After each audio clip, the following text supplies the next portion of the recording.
Today, Slipknot is arguably the most famous masked heavy metal band in the world. But many might not know that years before the Nine burst onto the scene, another band by the name of Mushroomhead took on the masked metal band gimmick. The two bands' similarities in their image and musical style set the stage for one of the oddest feuds in metal. Mushroomhead claimed to wear masks way before Slipknot did, which was a fact, but Slipknot became way bigger than them, which planted seeds for a feud that started in the late 90s and lasted until the mid-2000s. But the beef wasn't limited between just them, and also included both bands' fans. So what really happened between Slipknot and Mushroomhead, and how did their feud extend to their respective fan bases? Keep watching as we uncover the roots of this rivalry, the events that stoked the fires, and how the beef eventually died down. The beginnings of Mushroomhead. Mushroomhead started around 1993 in Cleveland, Ohio, and was composed of musicians who were already engaged in other musical projects. To distinguish themselves from their other bands, the members wore costumes, masks, and used aliases to keep their identities anonymous.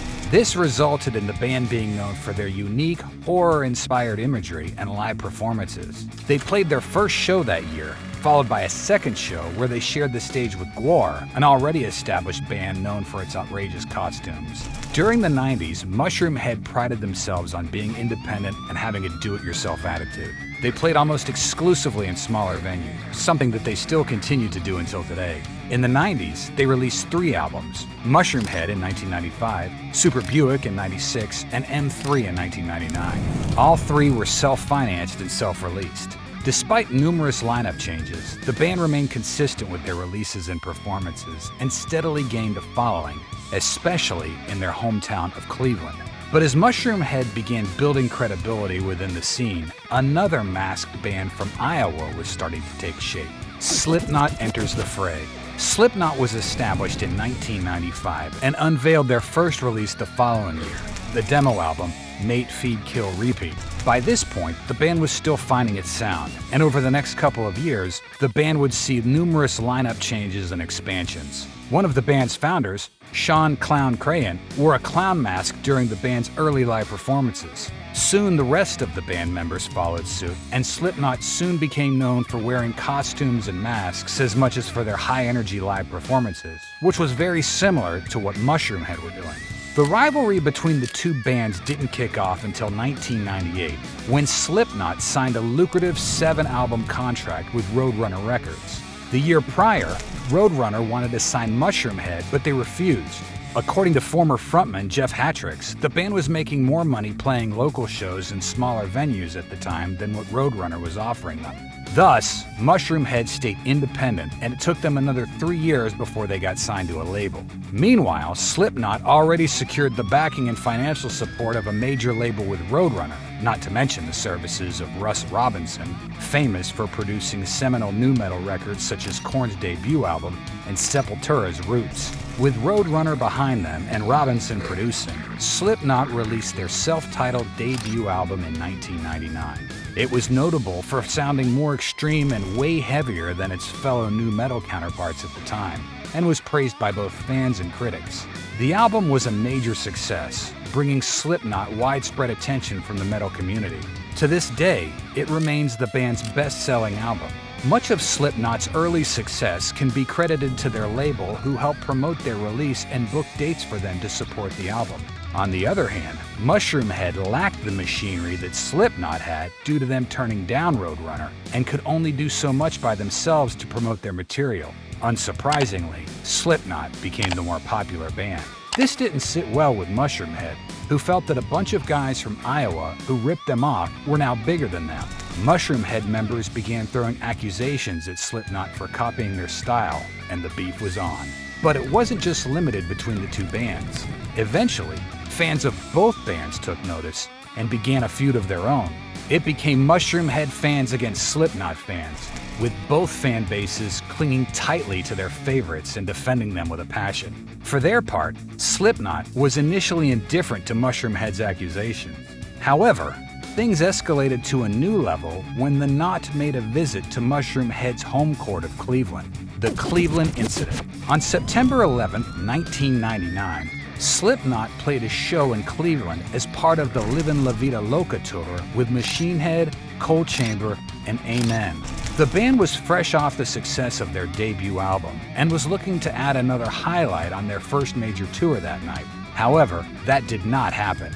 As Slipknot performed that night, members of the audience threw everything they could get their hands on at the band. As vocalist Corey Taylor later recalled, people came down and threw everything but rocks at us. He even claimed that bassist Paul Gray was hit in the face with a huge padlock. The band managed to finish their set, but the night was far from done. After wrapping up on stage, band members went into the crowd to handle business with the unruly fans. And this was a young Slipknot with a lot of pent-up rage. So to say things got heated would probably be an understatement. In a 2002 interview, Corey accused Mushroomhead members of inciting the hometown crowd to become violent towards Slipknot that night. And he was right.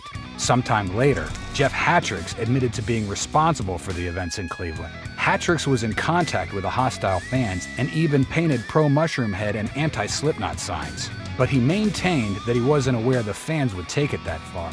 Still, he remained apathetic to the situation that Slipknot faced that night.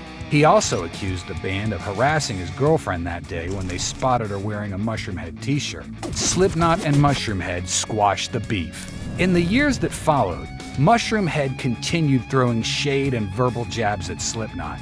In 2005, the band performed in Slipknot's home state of Iowa dressed as them and encouraged their fans to chant profanities against the Nine. In 2007, Mushroomhead branded Slipknot as frauds and the in-sync of heavy metal, showing that clearly there was still some animosity from them. However, by this time, Slipknot has had enough of the beef and kept quiet on the issue. The band had already established themselves as one of the premier metal acts of the new millennium. By that point, they were even a Grammy Award-winning band, winning in 2006 for Best Metal Performance for their single, Before I Forget. Bluntly put, they were on a level that Mushroomhead couldn't even get near to, and decided to just let things slide. Corey has said in 2005 that he was tired of the feud, and that he and the rest of Slipknot have tried everything to end the rivalry, even wishing Mushroomhead the best of luck in their career. In 2010, tragedy struck Slipknot when their bassist Paul Gray suddenly died. The news sent the metal community in shock and put the future of the band in question. Hearing of the news, Mushroomhead sent their condolences to the Nine both privately and publicly, with a post on their MySpace page and a call for the feud to end. This was the first time an active call to squash the beef came from either party. Since then, both bands have made peace with each other, ending nu metal's most high-profile feud. Corey Taylor has stated that Slipknot never had a problem with Mushroomhead, and most of the drama between the two bands was instigated by their respective fans whose passion for their idols drove the feud to a whole new level. He also expressed interest in doing a tour with Mushroomhead and other bands who use costumes as part of their stage presence, such as Mudvayne and Gwar. Meanwhile, Mushroomhead drummer Steve Skinny Felton has admitted that his band spent a lot of time complaining about them for nothing, and gave props to Slipknot for the success they've achieved. These comments should be enough to prove that the feud between the two masked bands, which ran for a decade, has been finally put to rest.